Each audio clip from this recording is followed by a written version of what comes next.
पण तुला मी एक नाटकातला प्रवेश सांगतो. नाटकातला? हा सांग सांग. सांगू? ध्यान देऊन ऐक आणि तो सादर कर, तुला बक्षीस मिळालंच पाहिजे. मग काय असते माहितीये का? ऐका, एक शेतकरी असतो. आपली माणसं आपल्या त्रासाच्या दुःखाच्या प्रसंगी जवळ असण्यापेक्षा आनंदाच्या प्रसंगी जवळ असावी. ती माणसं आपल्या बरोबर असतात तेव्हाच आनंद असतो आपल्या आयुष्यात. ज्या गोष्टीचं आपल्याला इतके दिवस टेन्शन होतं ते मिटलं. अरे कळेल असं सांग ना काहीतरी. आईनं सरोगसीला असलेला तिचा विरोध सोडला.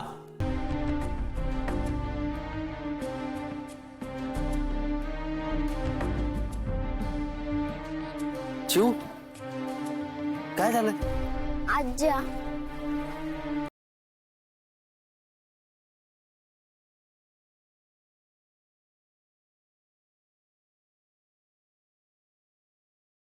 चिऊ, काय झालं? आज्या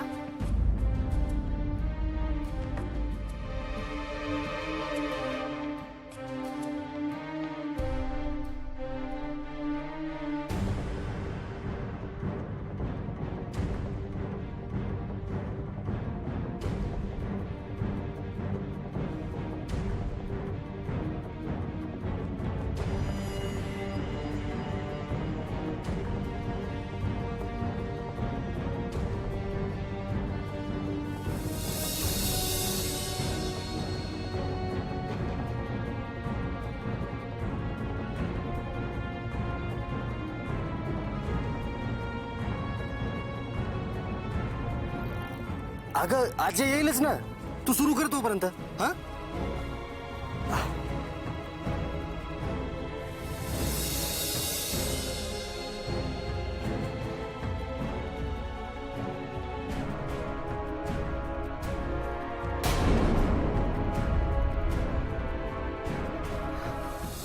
चिऊ, आलं बघ आजा.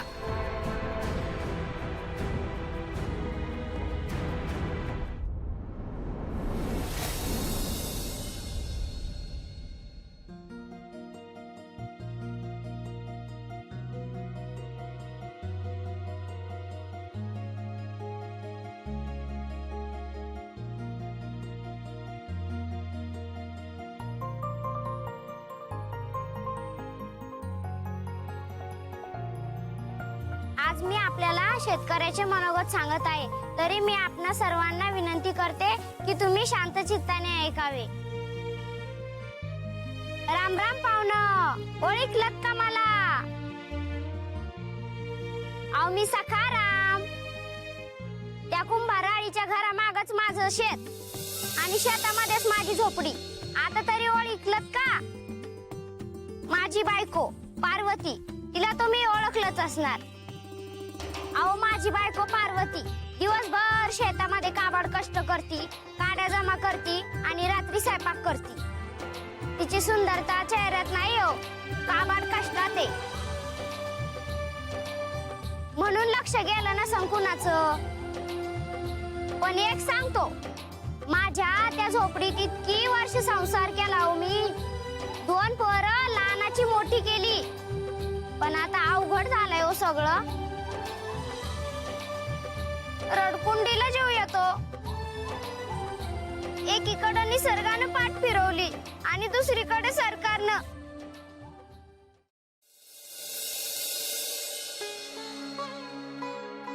आता माझ्या डोसक्यावर कर्जाचा डोंगर झालाय हो.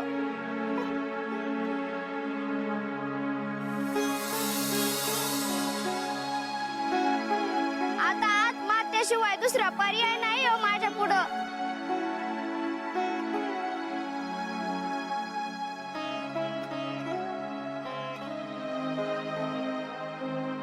तुमचं पोट भरावं म्हणून सौताचा पोट जाळणारा शेतकरी बांधव किती दिवस मारताना बघणार.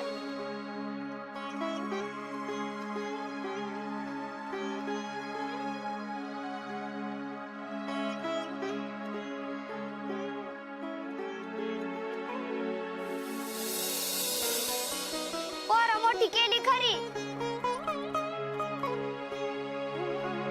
पण पोरीचं लगीन लावायला पैका नाही.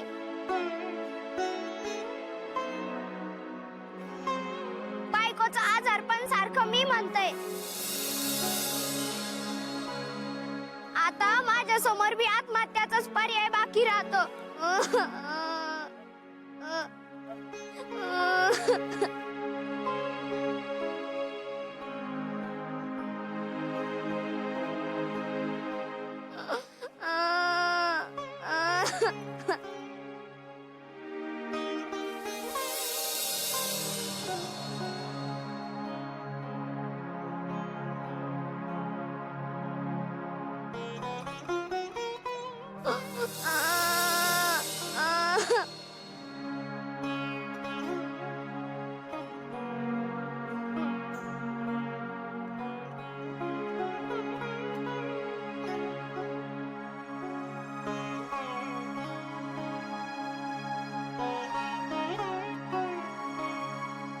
हाव, पर्याय सांगतो.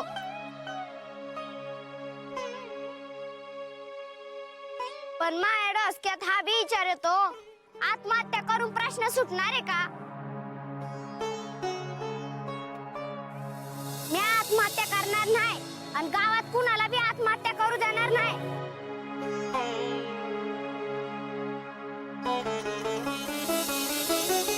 त्या परीस आधुनिक तंत्रज्ञानाचा वापर करून पीक कसं घ्यायचं आणि उत्पन्न कसं वाढवायचं याचा मी अभ्यास करीन. आणि आपल्या गावातल्या समध्या शेतकऱ्यांना ते शिकवीन. पण आत्महत्या नाही करायचो आणि कुणाला बी करू द्यायचं नाही. गाव परत हसत खेळत ठेवीन.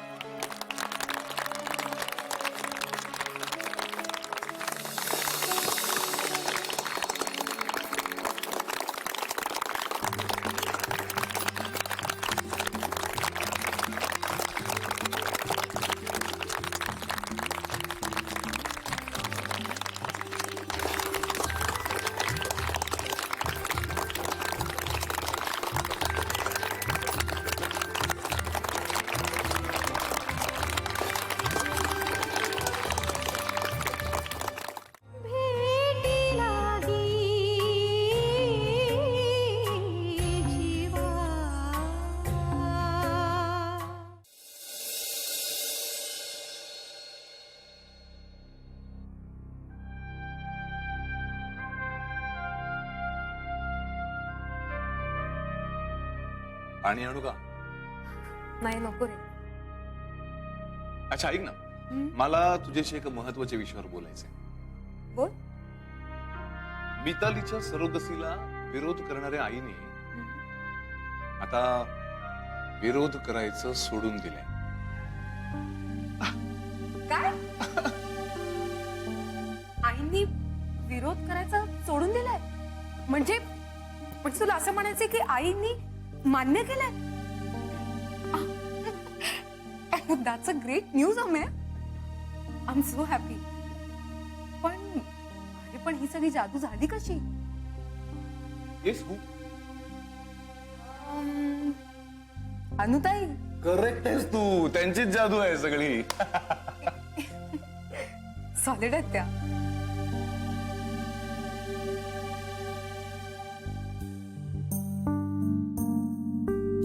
आणखीन एक गोष्ट आहे.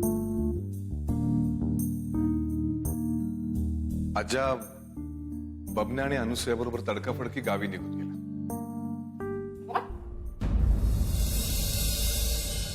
मी म्हणालो ना, मी सरोगसीचा पर्याय सांगताना आज्याकडे अनुसयाचं ऑप्शन ठेवायला नको होतं. अरे मग आता पुढे काय करणार आपण? मला असं वाटतं की मी जावं एकदा गावी आणि बोलावं त्याच्याशी. पण तुला असं वाटतं एकट्या आज्याशी बोलून हा प्रश्न सुटणार आहे? इनफॅक्ट एकटा आज्याच हे सगळं सोडवू शकतो असं वाटतं. हे कसं काय?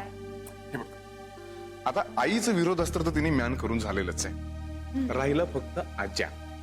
आज्याशी एकदा बोलून झाल्यानंतर आपण हाती घेऊयात mission Anusuya.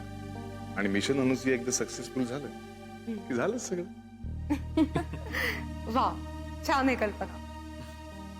Let's hope for the best.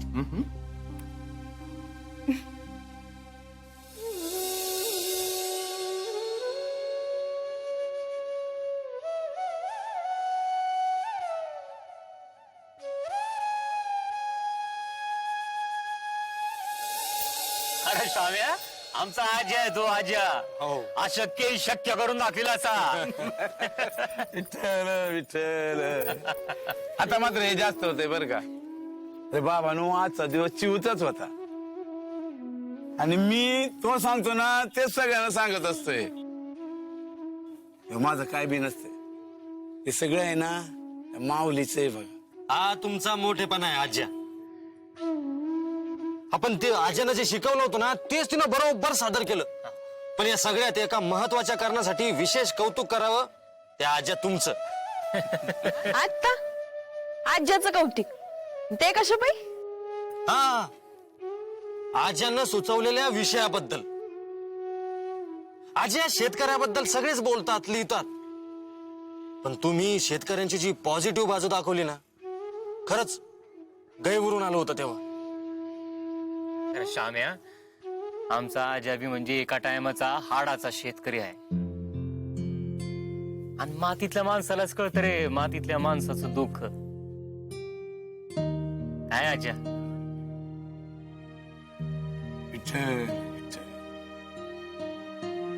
बरं, शेतकरी म्हणजे 2-4 शब्दात सांगण्या इतकी सोपी गोष्ट नाही. आणि त्याच्या आभाळाला व्यथा 5-10 ओळीत नाही मांडता येणार. मी माझ्या डोळ्याने शेतकऱ्यांचे संसार देशोधडीला लागलेले बघितले. त्यांच्या आयाबायांचे हंबरडे ऐकलेत, अनुभवलेत. विठ्ठलाची माझ्यावर लई कृपा आहे. माझा संसार त्याने सावरले. आज्या, त्याची कृपा तर हायच रे, पण आमच्यावर कृपा हाय ती तुझी. तू स्वतः कष्ट करून आम्हाला सुखात ठेवलं, त्या बदल्यात कसली अपेक्षा बी नाही ठेवली, काही मागितलं बी नाही. मी जरी तू उद्या काही मागितलंस तर आम्ही काय देणार रे तुला?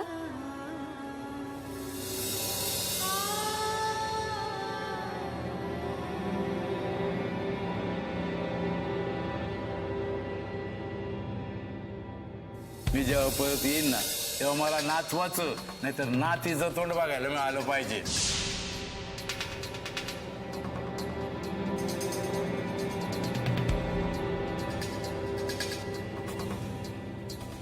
हे बघ म्हणा, तुझ्या बापाचे गुण तुझ्या मुलात उतरतीलच की. तुझा मुलगा बी तसाच होईल.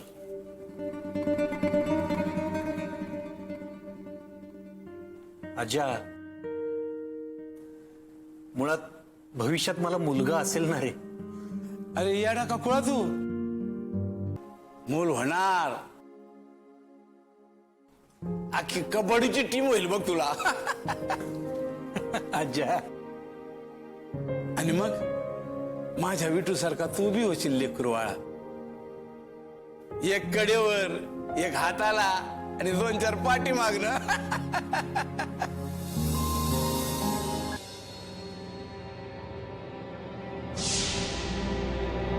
ना अरे काही काळजी करू नको, हलका होईल शांत. अरे खरंच सांगतोय, खोट नाही बोलत. देव पाठीशी आहे आपल्या. तुला माहिती नाही आज्या, अरे वंशवृद्धी हा आमच्या घरातला आता जिवंत ज्वालामुखी झालाय, कधीही उसळी मारून भस्मसात करणारा. पण मी विचार करतोय, कोणती माऊली असं जिने एवढा मोठा त्याग केला.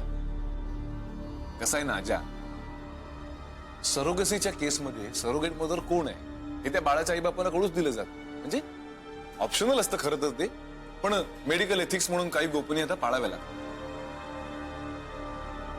पण त्याच्या पुढे जाऊन मला असं म्हणायचंय, एवढा मोठा त्याग करायला त्या माऊलीच्या काळीत कसं काय तयार झाला असं. 9 महिने ते आपल्या पोटात बाळ वाढवायचं आणि ते परक्याला देऊन टाकायचं म्हणजे काय साधी गोष्ट आहे काय? एक वेळ यशोदा होणं जमेलही, पण देवकी होणं लई कठीण असतं महाराजा.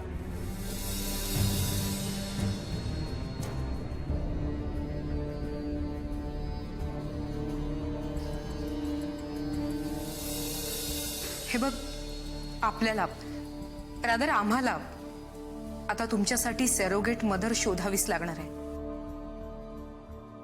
पण हे विकतचं नातं नकोय मला.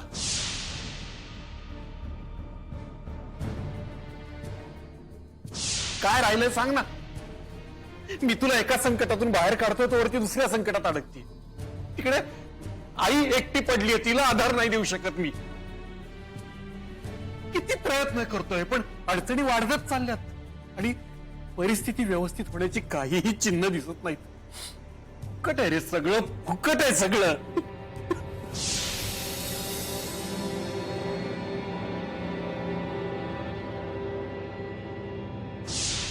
म्हणजे मनोहर साठी हा असला त्याग करण्यासाठी परिचयातली म्हणजे आपली व्यक्ती हवी ना. मलाही तेच म्हणायचं आहे ना, कोण तयार होणार आहे असं? एकदा आपलेपणा गावलं ना म्हणजे झालं का. इतकं सोपं असतं ना तर इतका वेळ वाया गेलाच नसता आजा. आता तुमचा इतकं जीव मनेवर, बबण्याचा तर तो लंगोटी यार. पण मग म्हणून तुम्ही तुमच्या सुनेला, अनुसूयाला सरोगेट बदर करायला तयार व्हाल?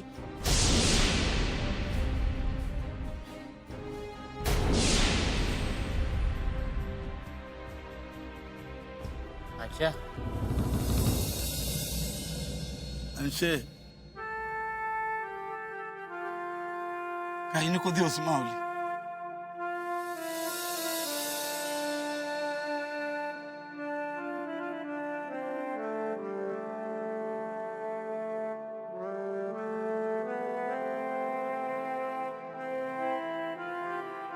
काय रे बापने,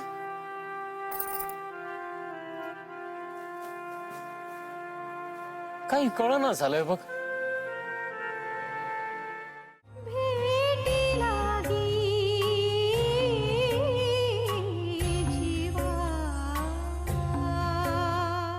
बोलून तर घे, काय झालंय ते आजशी. हो, या वयात मनावर दडपण येता कामा नये बबन्या.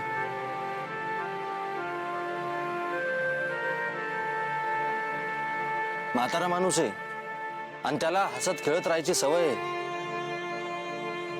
मी काय बोलतोय ते लक्षात येते ना तुमच्या?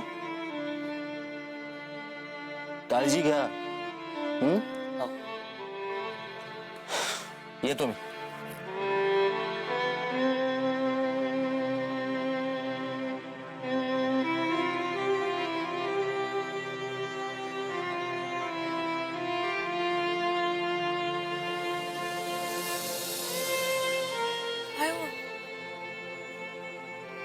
काय की मला बी काही कळना झालंय. बोलतो मी आजशी. हा, बोला बरं.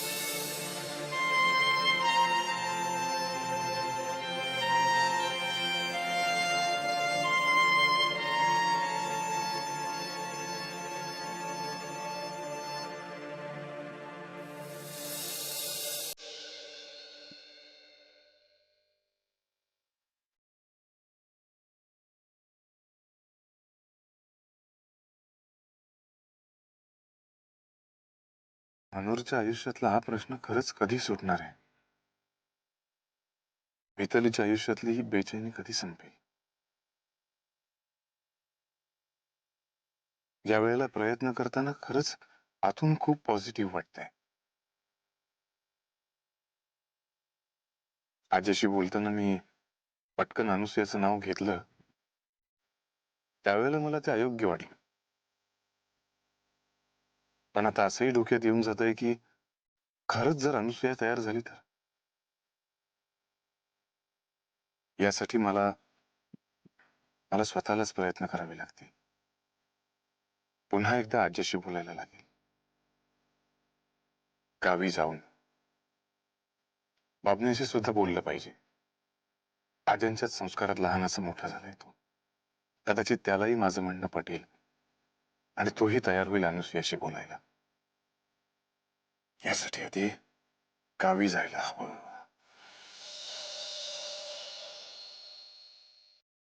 एखादी गोष्ट मी तुझ्याकडे मागितली तर मला देशील का? नाही म्हणजे एखादी गोष्ट एखादा त्याग करायला जर मी सांगितला तर करशील का ग माझ्यासाठी? हा मग तुला काय शंका आहे का काय? अलका बिझीस हे ग SMS करतेस? नाही मग काय करतेस काय? मी गेम खेळते. गेम गेम आणि तू तुझ्या मोबाईल मधनं ब्लूटूथनी घेतला इथे.